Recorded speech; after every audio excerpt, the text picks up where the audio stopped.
Hello and welcome. Can the so-called experts determine the future better than the average person? Or is the prediction of the common man more likely to be accurate? That belief's been driving the growth in what are known as prediction markets. A person can pick an event of almost any kind, pop culture, the weather, or an election, and speculate on the outcome. Depending on when the bid is made and whether or not it's accurate, it could make a lot of money. Well, prediction markets have proved to be eerily accurate. For example, with the capture of the late Iraqi leader Saddam Hussein. Some are even using it to speculate about Osama bin Laden. But there is also controversy associated with this type of forecasting tool, which many would consider gambling. People question the morality of betting on the future and whether or not individuals may begin manipulating events so that they can profit in the marketplace. On today's show, we ask, how reliable are prediction markets and are they ethical? Remember, you can join our conversation with your questions and comments. You can send an SMS or an email, and we also welcome your questions on the show. Joining me to discuss this is John Delaney, the CEO of Intrade.com, the best-known prediction market currently trading. Mr. Delaney co-founded the company in 1999 after spending a decade as an investment manager. Also joining me from Washington, D.C. is Dr. Robin Hanson, Chief Scientist for Consensus Point, which provides enterprise prediction markets for corporations and government clients. He was one of the field's early pioneers, being the first to write about it in detail. Dr. Hanson also holds posts at the George Mason and Oxford universities. Gentlemen, I welcome you to the show. And John Delaney, if I could start with you, sir, and ask, I tried to explain a bit of it in the opening there. I don't think it's quite as simple as I sort of put it, but if there is there a simplified way to describe it, what would it be? You know, a prediction market like Intrade is very similar to a stock exchange, but we will list events instead of securities, and the price at which those events trade at then equal the probability of the event actually occurring. So it is quite a simple concept once you get your head around it. Now, what's the difference from between someone going and trading on and bidding on these events on the prediction markets as opposed to going to the bookies, going to a betting house? Well, completely different, Riz, in that, first of all, people trade at the prices that they negotiate over a transparent and open platform or an exchange, which is far closer to a stock exchange than, to a bookie, as it were. The other point is that, when you enter into a position on a prediction market, usually, not always, but usually you would have the ability to trade out of that position. If you go to your bookmaker and have a bet and it's not going your way, he's not likely to let you trade out of that position too easily. A quick thought though, is the movement up and down in the prediction market similar to odds changing?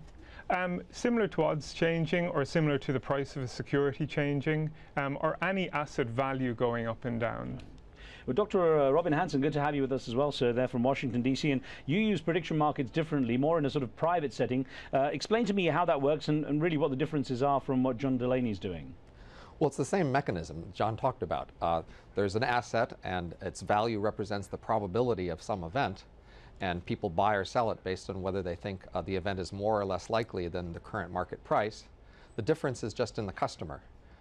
We have private companies and organizations that are trying to find out things like whether their project will be done on time, or what their sales will be, whether something will be ready to go, and they're trying to estimate those odds. And so the company will fund and create the market. They will go through the trouble of setting up all the infrastructure, even staking their employees to trade on it, so they can find out whether they're going to, for example, make their deadline.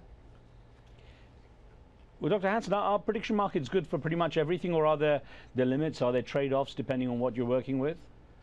Well, they're good for a quite wide range of things. You wouldn't want to use one to ask me what you had for breakfast today. I could just ask you and you'd probably tell me. So there's a wide range of topics where there's no point in going to the extra trouble of using a prediction market, because there's other easier ways to find out. They make more sense for topics where you have some suspicion that people don't always tell you the truth, that that there are a lot of people who might know, you're not sure who really knows, and you're not sure if the people who you think know would really tell you what they really think. So that's more relevant in an organization like for a project deadline. It's essentially a way of, right, so essentially a way of betting on the truth, getting people to, I guess, in confidence, disclose what they really believe the outcome might be. Yeah, the slogan of putting your money where your mouth is the key incentive here. So you'll induce people to think a little more carefully and maybe just back off and not participate if they don't know. I'm going to get a couple of viewer questions here, and John Delaney, first one, if I can put it to you. It came from a viewer by the name of Mohammed Abaaji, who wrote in saying, are these prediction markets reliable? I don't think so. They are rather a medium for speculators, which make them dangerous. Hasn't the Great Recession taught us anything? Is there any connection there? You know, it's a very good point, and Robin can talk to this point as well. But what we have found is that if there is a reasonable to good amount of trading or liquidity in the particular event, then they have proved, maybe not to use your term, eerily accurate, but they have proved to be quite accurate. But quite accurate relative to what, I think, is the important question. Are they better than something else? And as Robin can talk to better with more authority than I, by comparison to opinion polls, for example, prediction markets have proved to be better in significant studies. So maybe Robin can add to that. I'll get to him in just a second. But so it means essentially the greater the critical mass taking part, the more likely their accuracy. As a generalized rule, you can say that. The more people involved, the greater the crowd, if you will, and this concept of wisdom of crowds. The greater the crowd, then arguably, and from the empiricals, you might say, the greater the wisdom in that crowd. Well, Dr. Hanson, as I ask for your views on that, let me also get an email question, if I may, sir, that came to us from Pakistan, from Khwaja Ikram ul Haq, who wrote in from Rawalpindi in Pakistan, saying, experts tend to be blinded by their own logic and strategic interests, but outsiders can say the difficult things out loud. I mean, I wonder if that reflects something what we were talking about just a moment ago about people being able to, well, you know, putting your money where your mouth is kind of thing. Right, so it's not just that outsiders are willing to say things out loud, it's that most of these markets are anonymous. You're allowed to say things without other people retaliating because they don't know who you are really. You say your piece and you get your reward, and nobody can punish you because they can't find you. In terms of the accuracy, as you and John said, the number of traders and how well motivated they are will influence the accuracy, but also just as important is how hard the question is. It's sometimes unfair to look at, say, the business cycle and ask people to predict the business cycle when it's just really hard, and sometimes you get it wrong, and then you're tempted to shoot the messenger who might have given you a misleading estimate. But honestly, what else, you know, go find another estimate that's better. Go find another source that on average gives you a more reliable estimate. It's really hard to do any better than these markets. Let's get a couple of examples here. John Delaney, first, let's look at the fact you took bids on Tiger Woods returning to golf. Now he's going to be playing in the Masters. But how did that pan out in the way things were, you know, were bid on the predictions market? Well, sometimes, you know, Riz, we know that markets are great aggregators of information. So I think in or around the 4th of March, the market on Woods actually playing in a major before the end of the month, in other words, playing in the Masters, moved up to 60, in other words, a 60% probability. So there was a lot of discussion and people kind of thinking about it. But what the in-trade prediction market did was it crystallized that into one percentage, 60% probable that Tiger Woods will play in the Masters. Now, presumably, if people betting much earlier when he was more sort of in disgrace, they'd have been bidding on a much lower rate, and they basically profited very heavily on that. Exactly, that's the point. If you think something is going to increase in value, you would buy it. But likewise with these prediction markets, like shorting a stock, if you think something is going to go down in value, you can sell it. Interesting application, Dr. Hanson, from the way you use it. There are those who say, who advocate the use of prediction markets for intelligence gathering and point to the issue of Iraq and the weapons of mass destruction that never materialized. They say any private prediction market might have been able to provide greater intelligence, you know, at least avoid that faulty intelligence decision. And I wonder, you know, when they point to that, the idea of the buying of the aluminium tubes in 2001 by Iraq, I wonder, you know, when you look at the logic of what's happening there and how accurate that might have been, what's your view on that?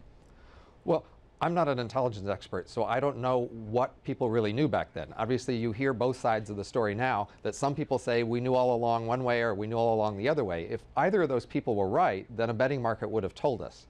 If in fact, for example, people had to toe the party line and say what they were supposed to say, but everybody really knew that was wrong, then the betting markets, especially if they were anonymous, could have told us the truth more quickly. How specific do the questions have to be? I mean, when you look at the intelligence market, and I know you say you're not an expert on it, but obviously the intelligence sector comes to your arena of expertise for better information. It seems that it's not that the intelligence wasn't there, it's just the way it's communicated, and perhaps it's a question of asking the right questions to get the right kind of intelligence. Well, it's pretty clear in that context that people wanted to know whether those aluminum tubes were real. So in that context, that was a pretty focal question. So it wouldn't have been very hard to anticipate that that might be a question you'd want to have a market on if you had. But in many other contexts, there is the issue of what do you want to ask. So the technology is new, it's limited, and you have 1,000 things you might want to know, and you have to choose a few tens of things to ask particularly about, and it's important to ask the questions you really want to know the answers to. Actually, John Delaney, that was one thing that the US Department of Defense was looking into, setting up its own predictions market for geopolitical events in the Middle East, and they were going to call it the Defense Advanced Research Projects Agency, or DARPA. But there was a lot of objection to it. It was scrapped. What was the reason for that? You know, first of all, it was unfortunate that it was scrapped because it was a marvelous vindication, if you will, of the potential power of prediction markets. You know, in a nutshell, as I recall, and it is quite a number of years ago now, it was really, you know, a public backlash along the lines of, you know, people are speculating, potentially profiting from, you know, unsavory events potentially happening. But that missed the point completely. You know, that marketplace that DARPA set up was looking at a far greater number of issues, geopolitical issues, and not just focused on, you know, horrible events happening at all. And Dr. Hansen, you're actually involved in the DARPA project. Were you surprised at the fact it was scrapped? I was surprised at the time. In retrospect, not so much. Basically, we were accused of creating betting markets on terrorist events and trying to bet on who would attack who and bomb who, and that just wasn't true, but we never got a chance to respond. As soon as the accusation was aired, it was immediately canceled. But the U.S. government has returned to prediction markets. The current Missile Defense Agency at the moment has prediction markets on their various missile tests, and those have been going well and giving them valuable information. I'll get on to the issue of, you know, the people viewing the ethical aspect of this in a moment. We're going to take a very short break here. I'll ask you both to stand by. More of our discussion when we return. Don't go away.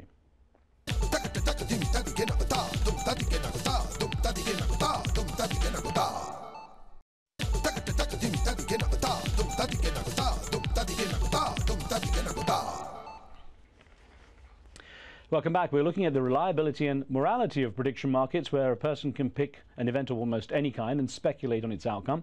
Discussing this with me is John Delaney, the CEO of Intrade.com, the best-known prediction markets trader, and Dr. Robin Hansen, Chief Scientist for Consensus Point, which provides enterprise prediction markets for corporations and government clients.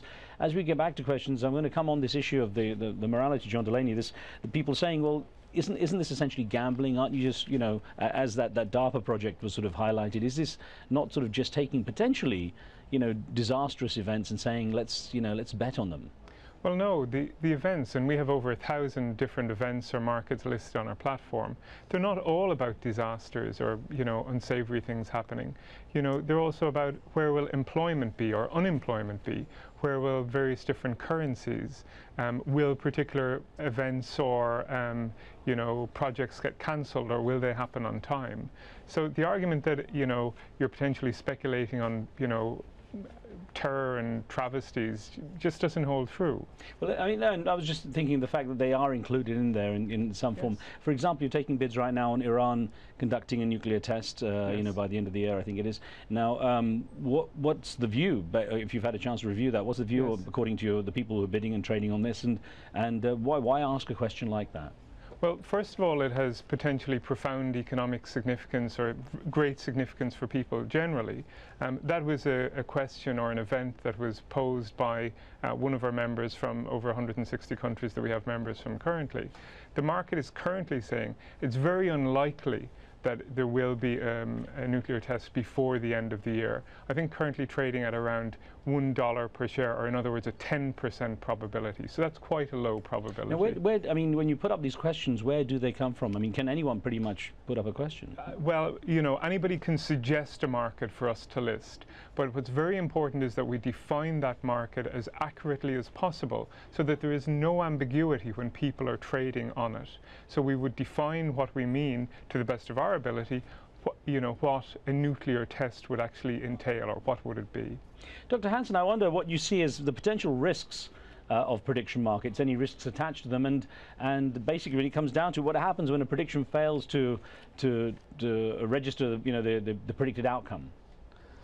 Well, any forecasting mechanism can fail. That is, we don't have a perfectly accurate forecasting mechanism anywhere. So One risk is that you have a misleading forecast, but that's just intrinsic to asking for forecasts. Another risk, of course, is that you ask the wrong question, that you don't realize that you're interested in question B and you ask question A. And of course, oftentimes, many times people ask questions they don't really want to know the answer to. But beyond asking the wrong question, that's a good, reliable source of information.